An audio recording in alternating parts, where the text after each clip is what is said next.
Mesdames et messieurs, bonsoir. Merci d'avoir choisi RTI1. Voici les grands titres de ce 20h.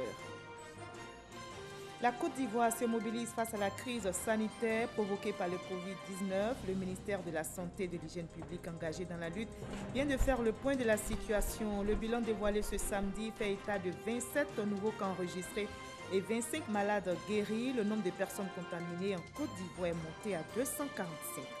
Pour stopper l'évolution du coronavirus, la Direction générale de la santé appelle les populations au port du masque.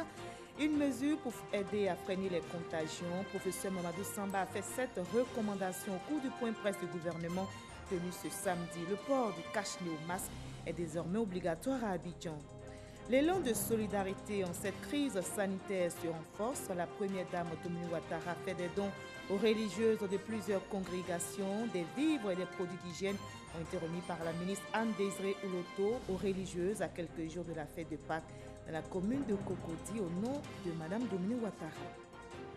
La Chine rend hommage à ses victimes du coronavirus. Ce samedi 4 avril, le pays en deuil s'est arrêté pour honorer la mémoire des 3326 décédés du coronavirus depuis le début de la pandémie. Les Chinois ont observé 3 minutes de silence devant des drapeaux nationaux en berne. Soyez les bienvenus sur RTI1. La politique, la musique, le cinéma, le sport, autant de domaines endeuillés par le coronavirus. Au nombre des victimes, Mababa Diouf, connu sous le nom de Pape Diouf. L'ex-président de l'Olympique de Marseille est décédé du Covid-19 le 31 mars dernier. L'Afrique, le monde, pleure un journaliste, un agent, un dirigeant majestueux. Que retenir de sa vie? Nous avons invité pour la page culture le journaliste écrivain ivoirien José Gatti qui avait écrit un livre sur Pape Diouf, De vous à moi, un livre testament dans lequel l'ancien dirigeant de l'OM dévoile ses passions et ses valeurs. Bonsoir José Gatti. Bonsoir. Alors, vous avez eu plusieurs contacts avec Pape Diouf dans le cadre professionnel et amical. Il a même pris part à la dédicace de l'ouvrage que vous lui avez consacré, dédicace intitulée donc Pape Diouf, De vous à moi. Dites-nous, comment avez-vous appris sa disparition? J'ai appris sa disparition avec beaucoup de consternation. J'ai été très affligé et je le suis encore. Mais je voudrais dire, si une personnalité comme Pape Diouf a été emportée par le coronavirus, c'est dire que cette pandémie est dangereuse. C'est dire aux Ivoiriens que le virus rôde autour de nous. Il faut faire très attention. Et nous sommes tous interpellés. Nous sommes tous interpellés. Journalistes, comme tout le monde, artistes. Le coronavirus ne tue pas que les vieillards, enfants, vieillards, jeunes hommes, artistes, notoriété. Tout le monde est concerné par le coronavirus. Pour cela, il faut respecter les mesures d'hygiène, observer les mesures d'hygiène que le gouvernement a mis en place. Alors donc il faut barrer la route à ce virus mortel, ennemi de l'humanité. Vous allez nous en dire davantage sur votre contribution en tant que journaliste écrivain. Vous nous en direz davantage, ce sera dans la page culture. On va se retrouver dans une trentaine de minutes. À tout à l'heure, M. Gatti José. Alors l'actualité sanitaire en Côte d'Ivoire, comme on l'a entendu dans les autres pays d'ailleurs, est dominée par le coronavirus et on en parle tout au long de ce journal.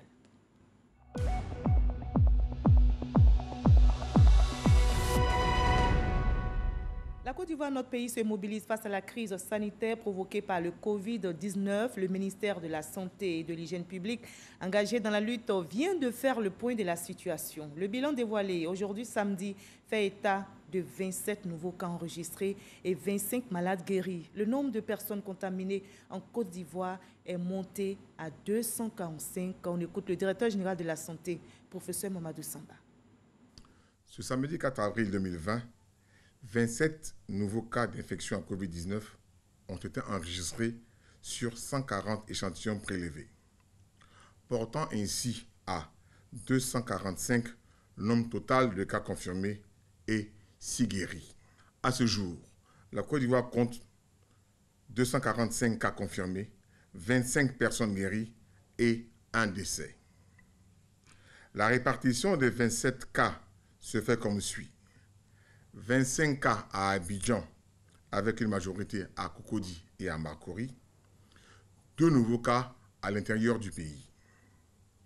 La ville d'Abidjan est la plus touchée par l'épidémie à Covid-19 avec plus de 80% des cas confirmés. C'est pourquoi il est important de rappeler qu'il faut respecter les décisions mises en place par le président de la République, surtout celles relatives à l'interdiction des déplacements non autorisés entre Abidjan et l'intérieur du pays, mais aussi réduire les déplacements intercommunaux. Il ne faut pas oublier, le virus ne se déplace pas, c'est nous qui le déplaçons. Face à l'évolution croissante de la pandémie, plusieurs actions sont menées de façon régulière par le ministère de la Santé pour prendre en charge de façon efficace les malades.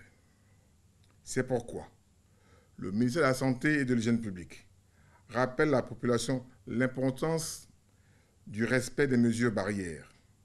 La maladie à Covid-19 est une maladie grave, mortelle et à contamination rapide.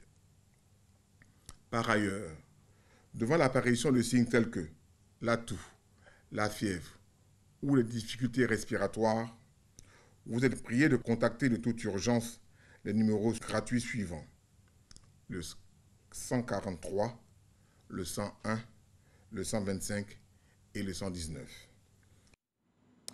Et dans le monde, on notait qu'1 170 159 cas sont confirmés, 63 832 décès, 237 978 personnes guéries. Et ce sont au total plus de 180 pays qui sont touchés par cette pandémie. 297 575 cas confirmés aux États-Unis, 8 162 décès, 10 032 personnes guéries, toujours aux États-Unis. Au Sénégal, on dénombre 219 cas confirmés, 2 décès et 72 personnes guéries. Au Burkina Faso, 318 cas confirmés, 16 décès, 66 personnes guéries. La sensibilisation dans notre pays se poursuit. Le gouvernement ivoirien tient toujours son point presse journalier. Les mesures barrières pour stopper la pandémie ont été évoquées. On en sait plus avec notre reporter Alexis Rouedraogo. Les individus de mauvaise aloi s'adonnent à des pratiques de contournement de nos corridors sécuritaires et sanitaires installés aux sorties d'Abidjan et des grandes régions de l'intérieur du pays. Le ministre de la Sécurité, informé, a instruit le directeur général de la police nationale et toutes les forces opérationnelles pour les mesures à prendre de façon rigoureuse pour mettre fin à ces velléités qui frisent l'incivisme, l'inconscience et l'insouciance. Pour le commissaire Bleu Charlemagne, l'État sera vigilant pour empêcher la propagation de la maladie dans les villes de l'intérieur du pays.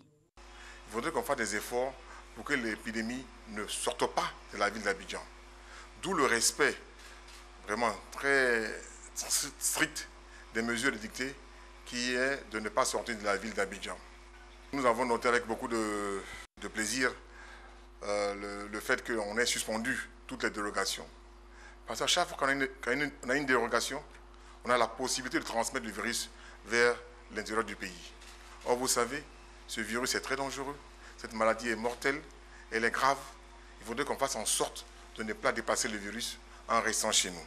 Avant lui, le directeur général de la fonction publique a appelé les fonctionnaires et agents de l'État à assurer la bonne continuité du service public. Le personnel de santé est au front, les forces de défense et de sécurité sont également au front. Il appartient aux fonctionnaires, partout où ils sont, d'assurer la continuité du service en venant effectivement au travail et en intégrant les principes qui ont été annoncés. Le directeur général de la santé a pour finir interpellé les supermarchés à un respect plus rigoureux de la distanciation. Il a exhorté les personnes souffrant de maladies chroniques à beaucoup plus de vigilance en cette période de crise sanitaire. Il faut stopper l'évolution du coronavirus en Côte d'Ivoire. La Direction générale de la santé appelle justement les populations au port du masque. Une mesure pour aider à freiner les contagions. Professeur Mamadou Samba, vous allez le voir, a fait cette recommandation au cours du point presse du gouvernement tenu aujourd'hui. Le port de cache-nez ou masque est désormais obligatoire à Abidjan. On retrouve Alexis Rouedraogo. Il n'est plus raisonnable de sortir de chez soi sans son masque. Ce samedi, pour le point de situation quotidien du gouvernement, le directeur général de la santé s'est voulu clair. Nous considérons aujourd'hui que l'épidémie est généralisée, notamment à Abidjan. Donc le port de masque s'avère nécessaire. Il faudrait porter le masque. Parce que beaucoup d'entre nous ne respectent pas la distanciation sociale. Donc portons le masque. Le masque a pour effet à la fois de nous protéger, mais de protéger celui qui le porte. Avec cette disposition, des gestes à améliorer, car pour être efficaces, les masques doivent être correctement utilisés. 35 millions de francs CFA, c'est la valeur du don fait par le vice-président Daniel Kablan-Duncan aux familles démunies de la région du sud de Comoé, des vivres et non-vivres pour permettre aux populations de lutter efficacement contre cette pandémie. On en sait plus avec Herman Givi. Mairie de Grand-Bassam. La ville historique, comme plusieurs villes du pays, au centre de la toile de solidarité tissée par les élus locaux, cadres et fils de la région, pour faire barrage au coronavirus. Daniel Kablan-Duncan, vice-président et fils de la région du Sud-Comoé, vient en aide aux familles démunies directement ou indirectement touchées par les effets collatéraux de la lutte contre le coronavirus. Des vivres non-vivres estimés à une valeur de 35 millions de francs CFA pour soutenir les familles du Sud-Comoé dans ces instants de crise sanitaire. Il est important que tous les Ivoiriens soient solidaires les uns avec les autres. C'est, je crois, le grand message que le vice-président député du département de Grand-Bassam et aussi fils de la région du Sud-Comoé a voulu faire passer en donnant aux couches les plus défavorisées des moyens de subsistance, en vivres, et puis en donnant à pratiquement toutes les couches de la population des moyens de se protéger, notamment par le lavage des mains. La ville, elle, se réjouit de ce regard bienveillant. Je ne peux que me réjouir de ce que monsieur le vice-président de la République manifeste sa solidarité et vienne soutenir cette opération Bassam Fraternité qui vise justement à tendre la main aux populations impactées économiquement par la crise du coronavirus. Nous avons pu identifier donc un certain nombre de familles qui ont été impactées par cette crise du coronavirus et nous allons leur témoigner la solidarité de l'ensemble des cadres et élus de Grand-Bassam avec à leur tête monsieur le vice-président de la République. Un don recueilli par le président du conseil régional du Sud-Comoé, Aka Awele. Nous devons saisir cette occasion pour rendre hommage au vice-président de la République. Il a donné le top départ de la solidarité au niveau du Sud-Comoé et déjà au niveau national. L'on sait que la solidarité se manifeste et il appartiendra par la suite à chacun de nous également de manifester cette solidarité. Après Bassam, c'est au tour d'Aboisseau de recevoir l'assistance sanitaire et humanitaire du vice-président Daniel Kablan-Duncan. Matériel de lutte contre le coronavirus mis à disposition des ménages les plus démunis.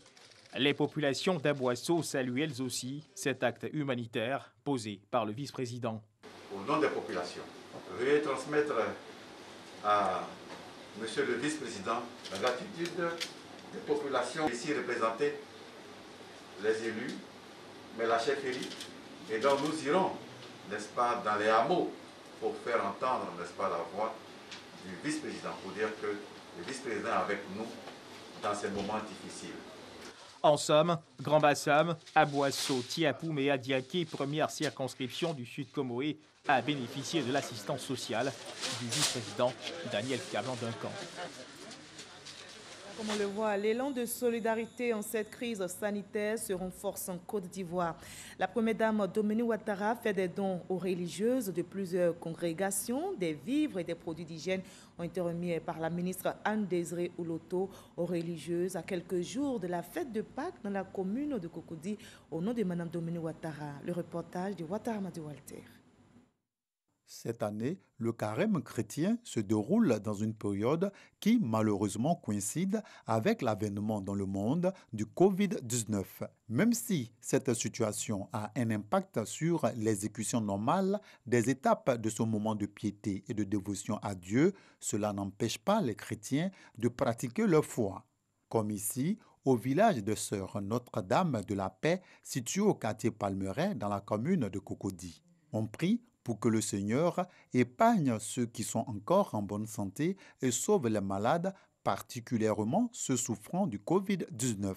C'est pour aider les religieux de plusieurs congrégations chrétiennes du pays a passé une bonne fête de Rameaux et de Pâques tout en luttant contre la maladie à coronavirus que la première dame Dominique Ouattara leur a fait don de plusieurs tonnes de vivres et de produits d'hygiène. Nous remercions de tout cœur et encourageons Monsieur le Président de la République, Madame la Première Dame et tout le gouvernement pour tout ce qui est fait et pour tout ce qui sera fait pour toutes les couches sociales du pays. Merci pour tout et que Dieu bénisse et protège la Côte d'Ivoire. Ce temps de carême est un temps de partage, est un temps de communion fraternelle, de fraternité et de solidarité.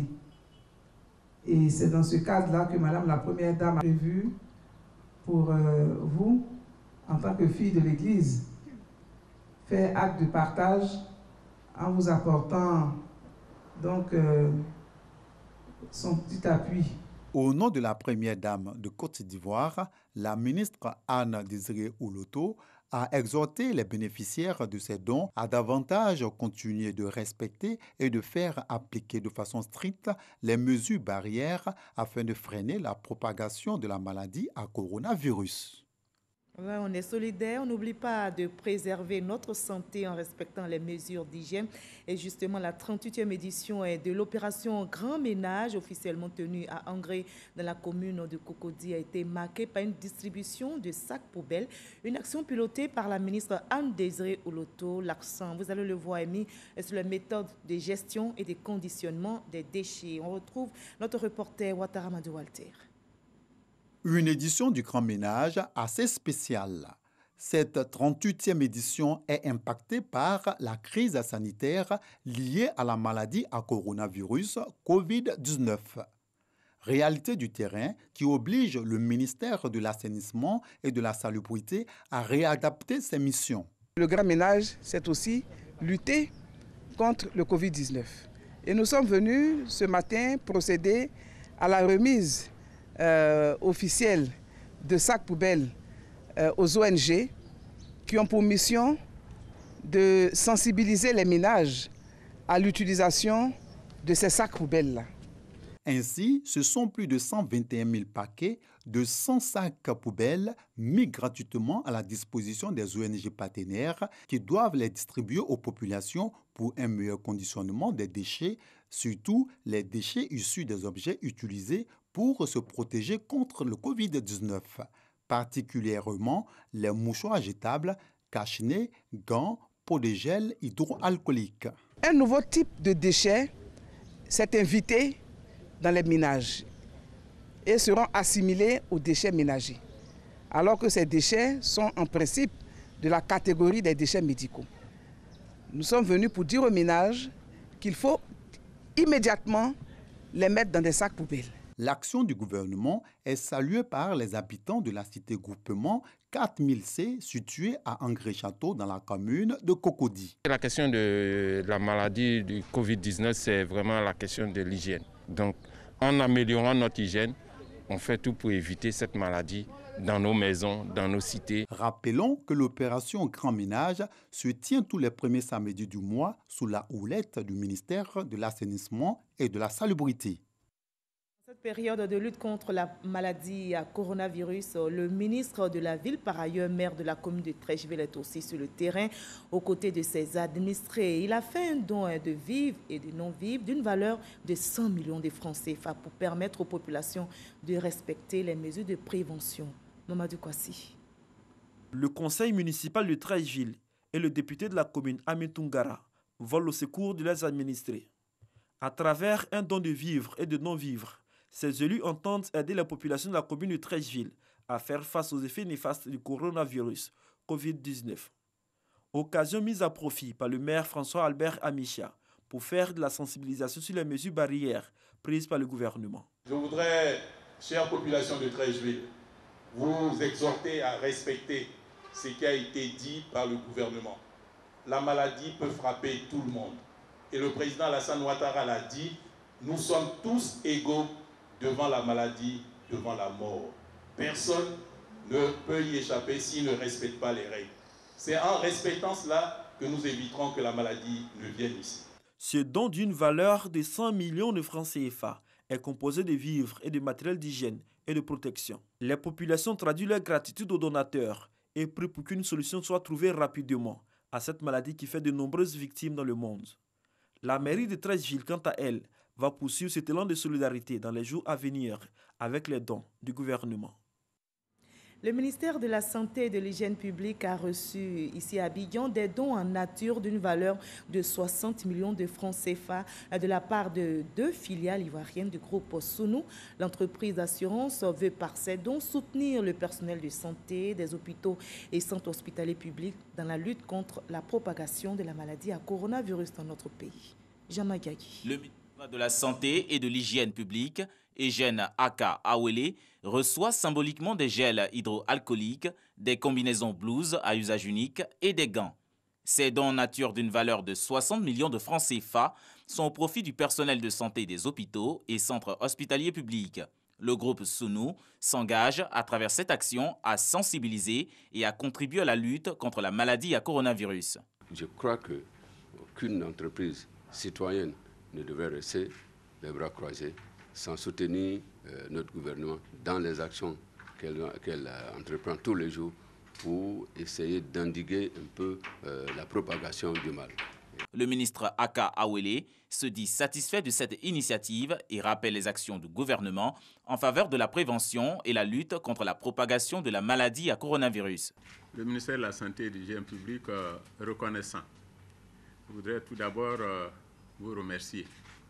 Vous remercier pour cet important don que vous venez de faire à l'effet de le soutenir, de l'appuyer dans cette lutte que le personnel de la santé, avec beaucoup de dévouement, mène à l'effet de stopper la propagation de la maladie au coronavirus Covid-19.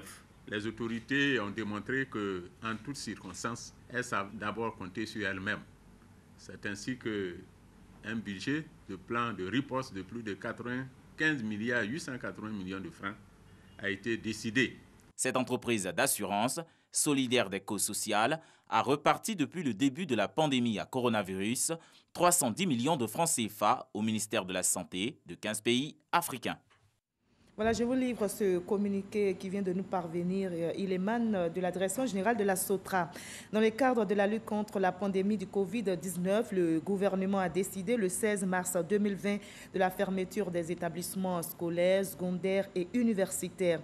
Dans le droit fil de cette décision qui vise à prémunir les élèves et étudiants de la dite pandémie et à réduire de manière significative les déplacements des populations, la SOTRA informe les élèves des lycées et collèges du district d'Abidjan que le rechargement de leur carte d'abonnement MonPass est suspendu jusqu'à la reprise des cours. Cette mesure ne s'étend pas aux étudiants des universités et aux élèves des grandes écoles, communiqué signé de la Direction générale de la SOTRA. Et justement, la SOTRA veille au respect des consignes de confinement des élèves de Côte d'Ivoire, mais la Société des transports veille aussi à l'hygiène dans ces gares. Le rappel des mesures de prévention et contre la pandémie, la désinfection des autobus, les règles de distanciation, tout est mis en œuvre par la SOTRA pour combattre cette maladie. Serge Collier.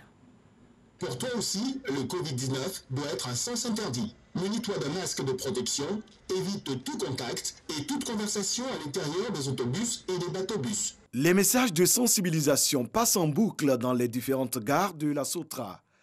À la Société des transports abidjanais, la vigilance n'a pas faibli, bien au contraire. Au niveau de nos quais, on a mis des marquages pour la distanciation sociale d'1 mètre. Aujourd'hui, selon les dispositions de l'État, c'est 50 personnes par véhicule, pas plus.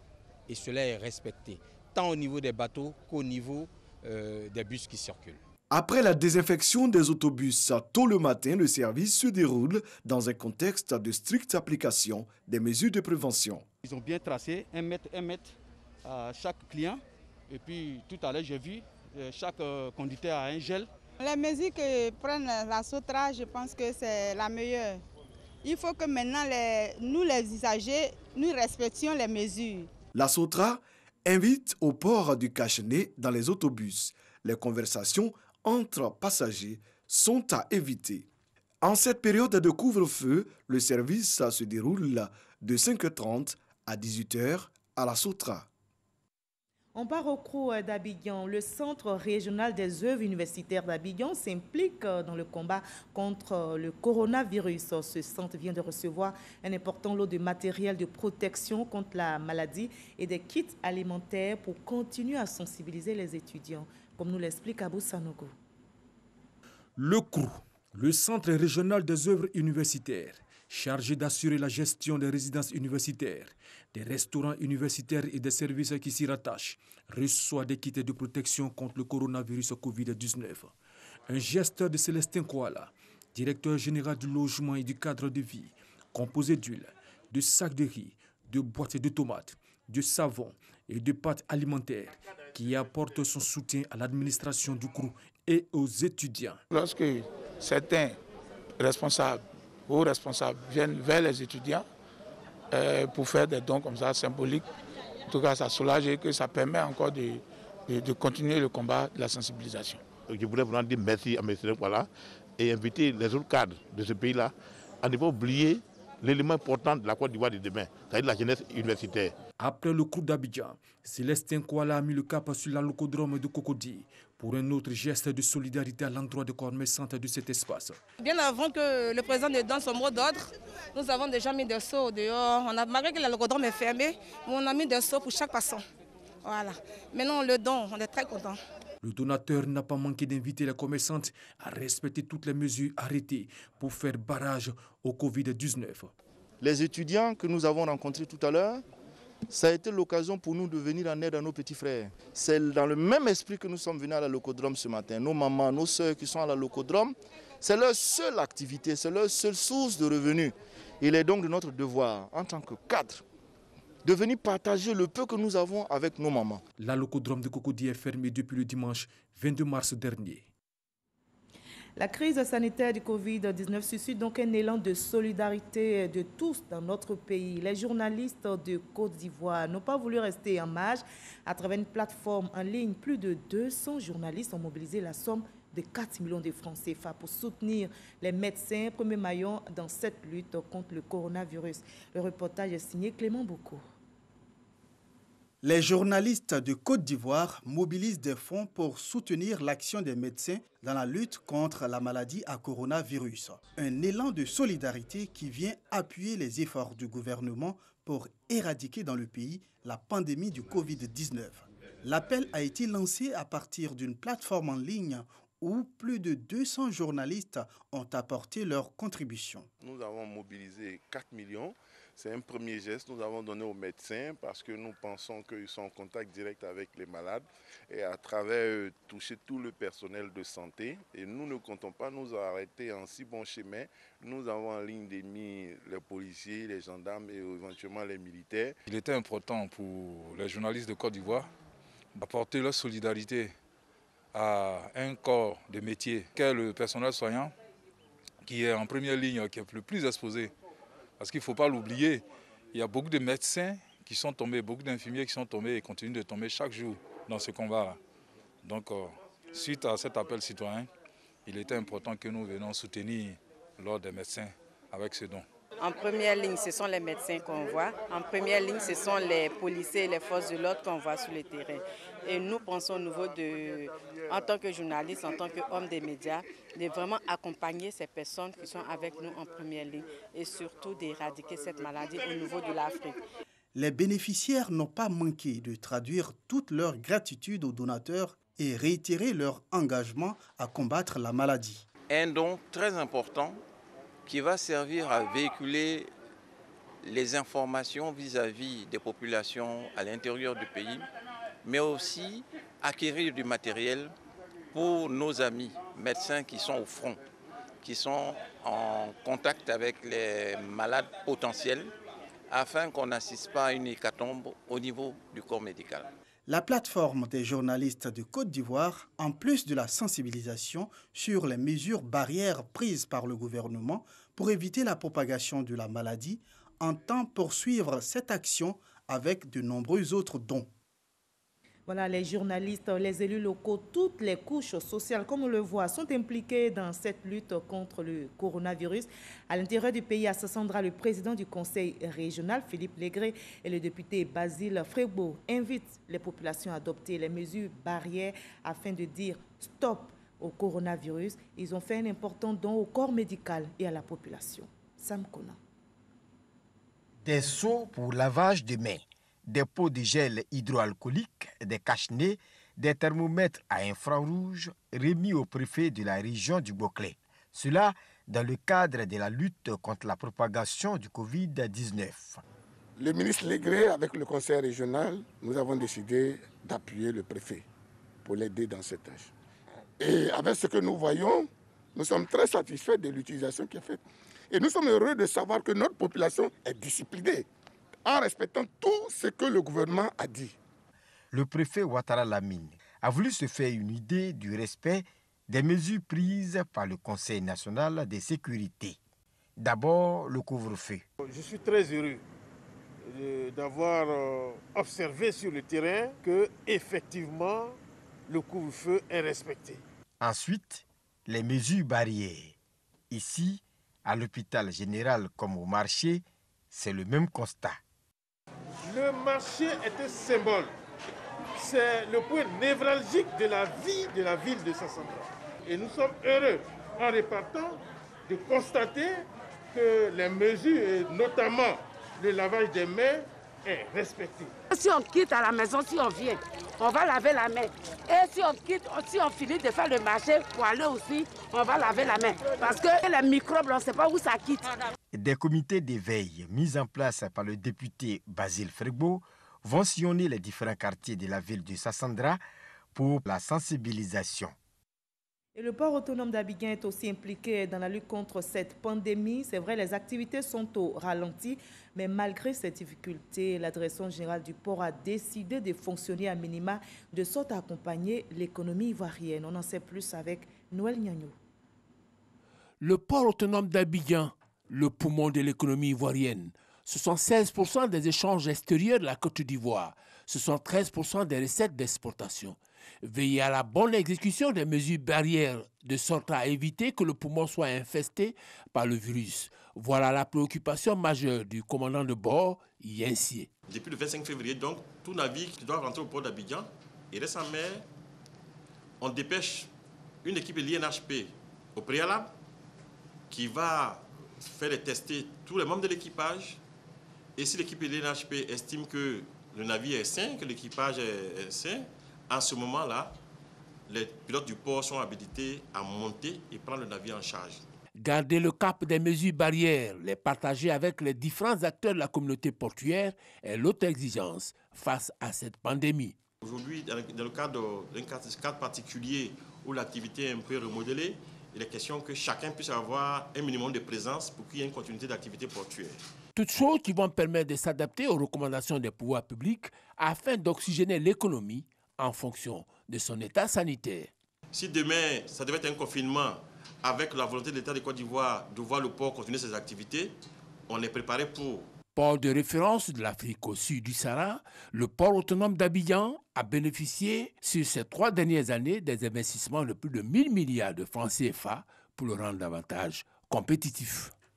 Voilà, élément de reportage réalisé par Noël Niagno. Ailleurs, la Chine rend hommage aux victimes du coronavirus. Ce samedi 4 avril, le pays en deuil s'est arrêté pour honorer la mémoire des 3326 décédés du coronavirus depuis le début de la pandémie. Les Chinois ont observé 3 minutes de silence devant les drapeaux nationaux en berne. Le président Xi Jinping a participé à cette cérémonie depuis le siège du gouvernement à Pékin. Les autorités estiment que la situation de l'épidémie de coronavirus est sous contrôle et l'heure est désormais au deuil national après plus de 2 mois de confinement. Nous sommes samedi, sujet plus gai, on va passer à l'instant culture de ce 20h.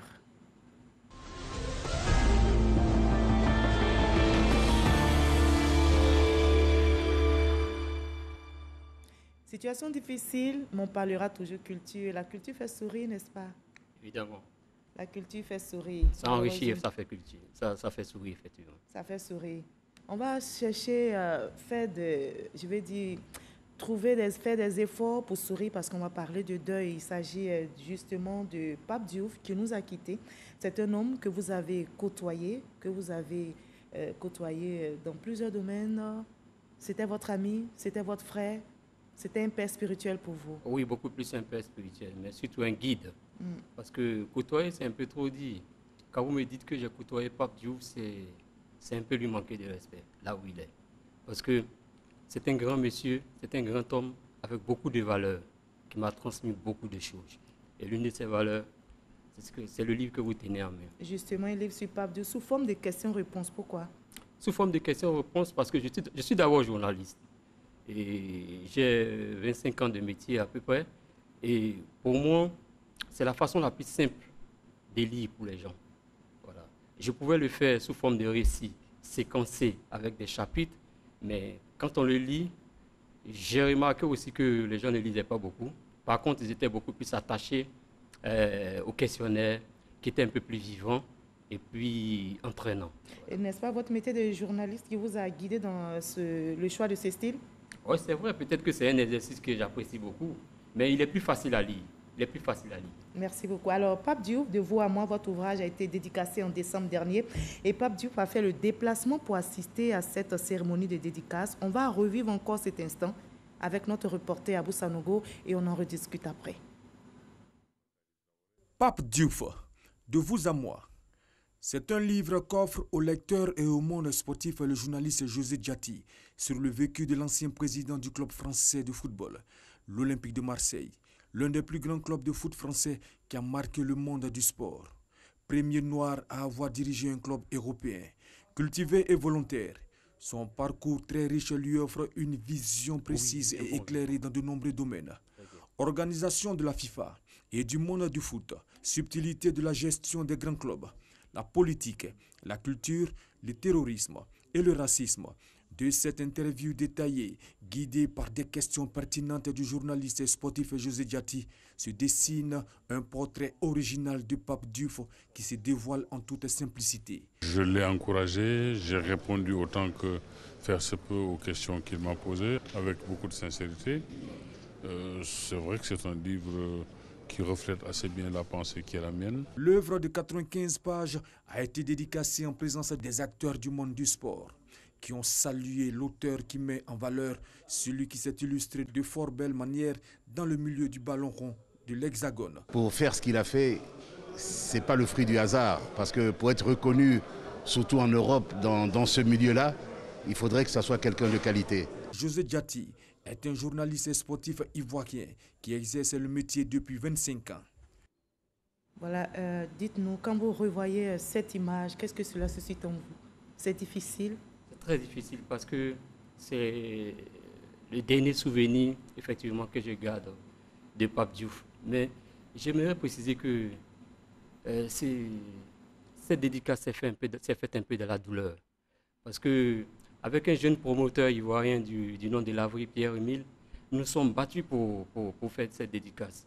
Nous avons demandé beaucoup à des personnes de nous aider, mais je profite de l'occasion pour remercier le directeur général de la RTI, qui est l'une des premières personnes tout de suite qui a anticipé et qui m'a accompagné, qui nous a accompagnés. Donc ça, je voulais le remercier, et je voulais le remercier vraiment sincèrement. Mais je voulais dire, quand je regarde cet élément, je vois un peu le parcours que nous avons fait. Je vois un peu. Et M. Pape Diouf, quand il est rentré à Paris, a appelé M. Lavry. Et après, il m'a appelé, il m'a demandé, mais José, je suis parti, mais est-ce que les gens t'ont accompagné? Je lui ai dit, bon, j'attends toujours. Et il m'a dit, José, tu sais, dans la vie, il y a le souhaitable et il y a le réalisable. Tu l'as réalisé, c'est déjà bon. Le défi a été relevé. Alors, comment s'est faite votre rencontre avec Pape Diouf? Ma rencontre avec Pape Diouf, je suis journaliste, comme je l'ai dit, et je l'ai rencontré sur différents stades. J'ai couvert beaucoup d'événements, les Coupes d'Afrique, les Coupes du Monde avec les éléphants de Côte d'Ivoire. Et je le voyais, je prenais ses propos à chaud, comme tout bon journaliste. Mais il n'avait pas encore mis un nom sur mon visage. Voilà. Bon, mais il a travaillé avec quelqu'un de très bien, de formidable aussi, qui est Tierno Seydi, qui en tout temps était l'agent de Didier Drogba, qui m'a appelé un jour, qui m'a dit, bon José, il y a la fondation Didier Drogba qui se remet un peu en place. Viens, tu vas nous donner un coup de main. C'est comme ça que j'ai intégré l'équipe administrative. Et c'est ce qui a favorisé le contact avec... Mais Pape Diouf, on s'est rencontrés au Tchad, au cours d'une mission. Voilà. Et vous lui avez fait part de ce projet d'interview que vous vouliez réaliser avec lui. C'était important pour vous de réaliser cette interview avec Pape Diouf? Je n'avais pas l'idée au départ, mais c'est quand j'ai côtoyé l'homme. Nous avons fait 4 jours ensemble. Entre les dîners, les rendez-vous protocolaires chez les ministres, chez le Premier ministre. J'ai vu sa façon de fonctionner. J'ai dit, mais tiens... Qu'est-ce qui vous a marqué chez lui? Mais il y a l'élégance d'abord. Il y a la culture. Il y a l'élégance. Il y a l'attachement. Des valeurs vraiment très importantes. Et quand il venait ici, c'était pour lui de venir donner quelque chose. Il venait partager son expérience, il a dit dans cet ouvrage. Et je n'ai pas compris pourquoi ce monsieur, il venait donner. Mais les promoteurs, les initiateurs qui se battaient pour que Pape Diouf vienne ici n'étaient pas accompagnés. Bon, mais il est parti aujourd'hui. Alors, quand c'est une grosse perte, quand vous parlez de l'élégance de l'homme, comment est-ce que vous l'expliquez? Mais dans l'élégance, il y a l'esthétique, il y a la grâce, mais dans l'humilité, dans la simplicité. Et vous avez dit que c'était un homme joyeux aussi? Oui, joyeux. Qui prenait la vie avec le sourire, on l'a vu tout au long de cette conversation. Oui, mais il n'a jamais pris les gens de haut. Jamais pris. Pape Diouf, il vous écoutait. Tout ce qui l'intéressait, c'est ce que vous venez lui dire, si ça avait sens. Il disait par exemple qu'il n'aimait pas la médiocrité. Voilà. Donc, pour moi, ce livre, c'est vraiment un cadeau qu'il me fait. Parce que c'est sa dernière œuvre. Et je suis le seul Africain. Et justement, on voit que c'est un cadeau, puisqu'il vous a ouvert les portes de sa vie, il vous a évoqué sa carrière, sa vie dans la société française. Alors, dans cette conversation avec Pape Diouf, ce contact direct que vous avez eu avec lui, dites-nous, qu'est-ce qui vous a le plus marqué dans cette conversation? D'abord, le livre, on l'a écrit sur 4 ans. Ça, il faut le dire, sur 4 ans. Ce qui m'a le plus marqué d'abord, c'est quelqu'un qui n'oubliait jamais. À chaque fois qu'il arrivait à Abidjan, il posait ses valises, il me donnait un coup de fil. José, rejoins-moi, on va travailler. On passait des heures ensemble, même jusqu'à minuit, on travaillait. J'ai beaucoup appris avec ce livre. Pape Diouf, dirigeant de l'OM, qui était-il? Oui, c'était le manager. C'était le manager. Très strict? Très strict. Il avait un budget de 200 millions. 200 millions, c'est pas rien. Alors, dans cette interview, on a vu qu'à un moment, vous lui avez demandé est-ce qu'il projetait de venir en Afrique, partager son expérience, pourquoi pas même s'installer. Sa réponse vous a un peu choqué quand il a dit non? Non, pas choqué, parce que je l'ai compris.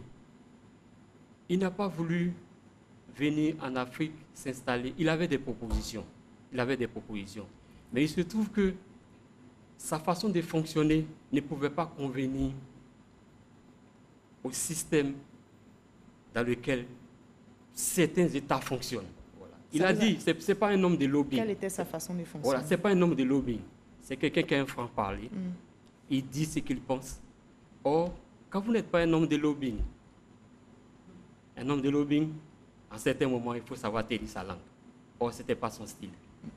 Alors, Pape Diouf n'a pas décroché de trophée à l'OM lors de sa présidence entre 2005 et 2009, mais il est souvent présenté comme celui qui a construit les succès olympiens qui ont suivi. Comment vous l'expliquez? Oui, mais il n'a pas remporté de trophée, mais quand il est arrivé entre d'abord manager en 2004 et de 2005 jusqu'à ce qu'il parte, il a fait 4 ans, il a quand même stabilisé le club. Il a quand même été parmi... Il a stabilisé le club et le club a toujours joué la Ligue des Champions. Même s'il n'a pas remporté des titres, le club a toujours eu une place en Ligue des Champions. Donc, n'oubliez pas que l'Olympique de Marseille aussi est un club tourmenté, avec beaucoup de supporters passionnés. Donc, quand il est venu, il a quand même un peu donné la joie de vivre aux supporters, puisqu'il est comprenait. Il a été journaliste, il a travaillé à la Marseillaise. Donc, il a été journaliste spécialisé de l'Olympique de Marseille. Ensuite, agent de joueur. Et président du club. Donc, et l'un des premiers, il est le premier noir. Le seul pour l'instant. On espère que la relève sera assurée. Et il va aussi tenter une expérience politique. Non, il a dit Il dit c'était bon. Non, il a dit, réponse... il ne fait pas de la politique. Mais il aime la politique, il aime dans l'action sous un plan sociologique, mais pas sous un plan politique. D'où l'idée de la création de sa fondation. Il a dit, il est venu en politique. Il n'a pas fait de la politique. Il est rentré dans l'action publique. Pour lui, je réponds à son expression, il fallait botter un coup de pied de la fourmilière. Voilà. Et il a réussi. Alors malheureusement, ce 31 mars, c'est un jour sombre pour l'Afrique, pour le monde du football. Le coronavirus va l'arracher à l'affection des siens. Et tout comme avant lui, il y avait d'autres figures du ballon rond. Par exemple, l'ancien président du Real Madrid, Lorenzo, qui décède le 21 mars du Covid-19. Oui, mais je parle beaucoup, avec beaucoup d'émotion parce que je revois un peu. Je n'ai jamais imaginé que c'est de cette façon que Pape. Et justement, il aura même droit à des adieux discrets. Quand je relis certains passages du livre, je lui demandais comme ça dans le livre, mais de quoi avez-vous peur le plus dans la vie? Il a dit, c'est de la maladie. Oui. Et ça, c'est à la page... de la maladie. Oui. Voilà. C'est de la maladie. 92 de votre ouvrage. Ironie du sort, c'est la maladie qui l'emporte. Et ce qui fait le plus mal, on n'a pas eu le temps de lui donner vraiment des obsèques vraiment. Nous sommes tous confinés. À cause du Covid-19. Donc, vous l'avez dit, vous avez décidé d'orienter votre plume en vous impliquant dans la lutte désormais. Effectivement. Bon, ce n'est pas mon seul ouvrage que je compte faire, mais aujourd'hui, mon combat, c'est le Covid, la lutte contre la pandémie du coronavirus, parce que c'est elle qui a emporté quand même la personne qui m'a un peu tout donné, des valeurs vraiment essentielles de la vie. Merci beaucoup, et vous l'avez dit, l'humilité, l'excellence, le travail bien fait. L'attachement. Pape Diouf, de vous à moi, un livre de José Gatti à lire pour connaître et partager, comme on l'a entendu, les valeurs d'humilité, d'amour et d'excellence, des valeurs prônées par Pape Diouf et qui ont fait de lui un journaliste accompli, un agent apprécié, un dirigeant majestueux. À demain 20h, bonne santé à toutes et à tous. À 23h, vous avez rendez-vous avec Kolo Koulibaly.